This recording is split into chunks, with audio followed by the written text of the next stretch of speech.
namzungumzia mtu mmoja alikuwa anaitwa Elimeleki. Alimchukua mke wake anayeitwa Naomi. Walikuwa wanaishi kwenye mji mmoja unaitwa Bethlehem. Maana ya jina Bethlehem inamaanisha the house of bread, yani nyumba ya mikate au nyumba ya chakula. Lakini ghafla njaa ikawa imeingia kwenye Bethlehem. Makosa ambayo aliyafanya Elimeleki, alimchukua mke wake na watoto wake, wakatoka kwenye nyumba ya chakula kwa kukimbia njaa ya muda mfupi, akakimbia kwenye nchi iliyokuwa inaitwa Moab. Biblia yangu inasema Elimeleki alipofika Moab, ghafla katika kuishi Moab, ghafla mtoto wa kwake wa kwanza akafa. Alikuwa anaitwa Kilioni, na mtoto wake wa pili alikuwa anaitwa Maroni. Wote wakafa katika kule Moab, na kafa huyu Elimeleki mwenyewe akafa.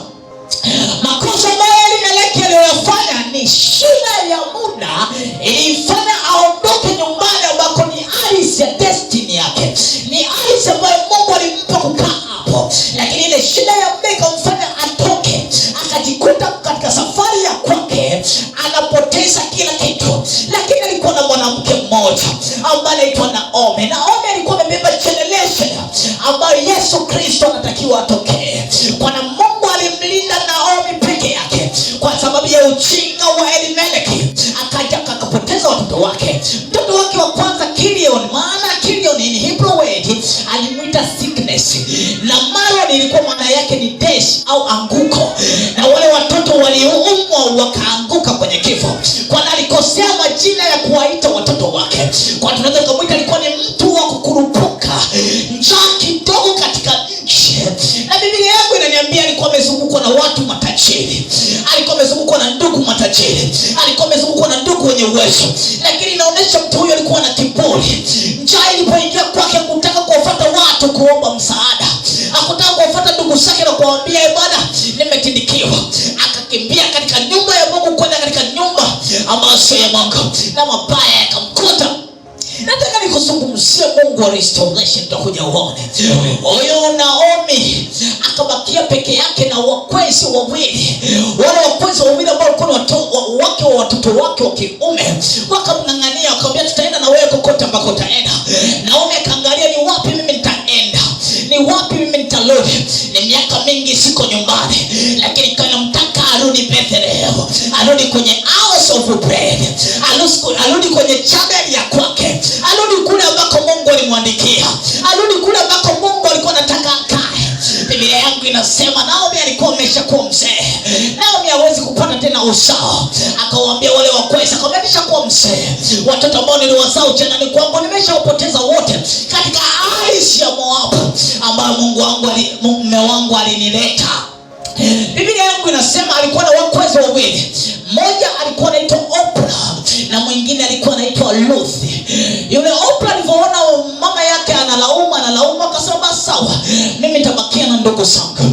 Lakini binti mmoja anaitwa Ruth, naye alikuwa yuko connected na Naomi, ni destiny helper wa Naomi, ni kitu pekee ambacho Mungu alimzawadia Naomi.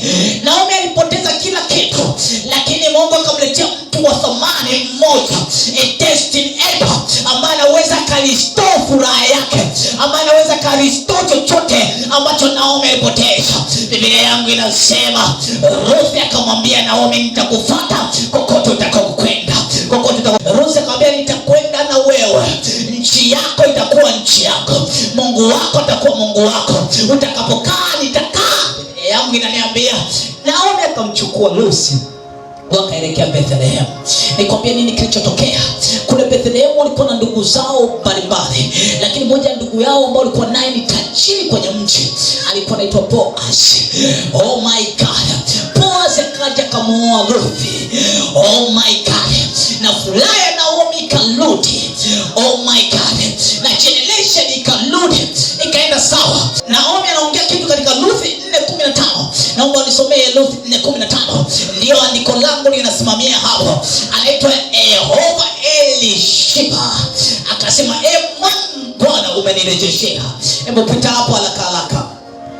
Naye atakurejeshea uhai wako. Anasema naye atakurejeshea uhai wako, na kukuangalia katika uzee wako, na kukuangalia katika uzee wako. Kwa maana mkweo ambaye akupenda, naye anakufaa kuliko watoto 7. Anakufaa. Kwa Ruth akamfaa Naomi kuliko watoto 7. Oh my God, Naomi kwenye uzee wake kawa ni uzee wa shangwe kwa sababu ya mtu mmoja. Akasema atakurejeshea uhai, kwa sababu uhai ndani ya Naomi ulikuwa umeshaondoka, lakini Ruth akaurejesha tena.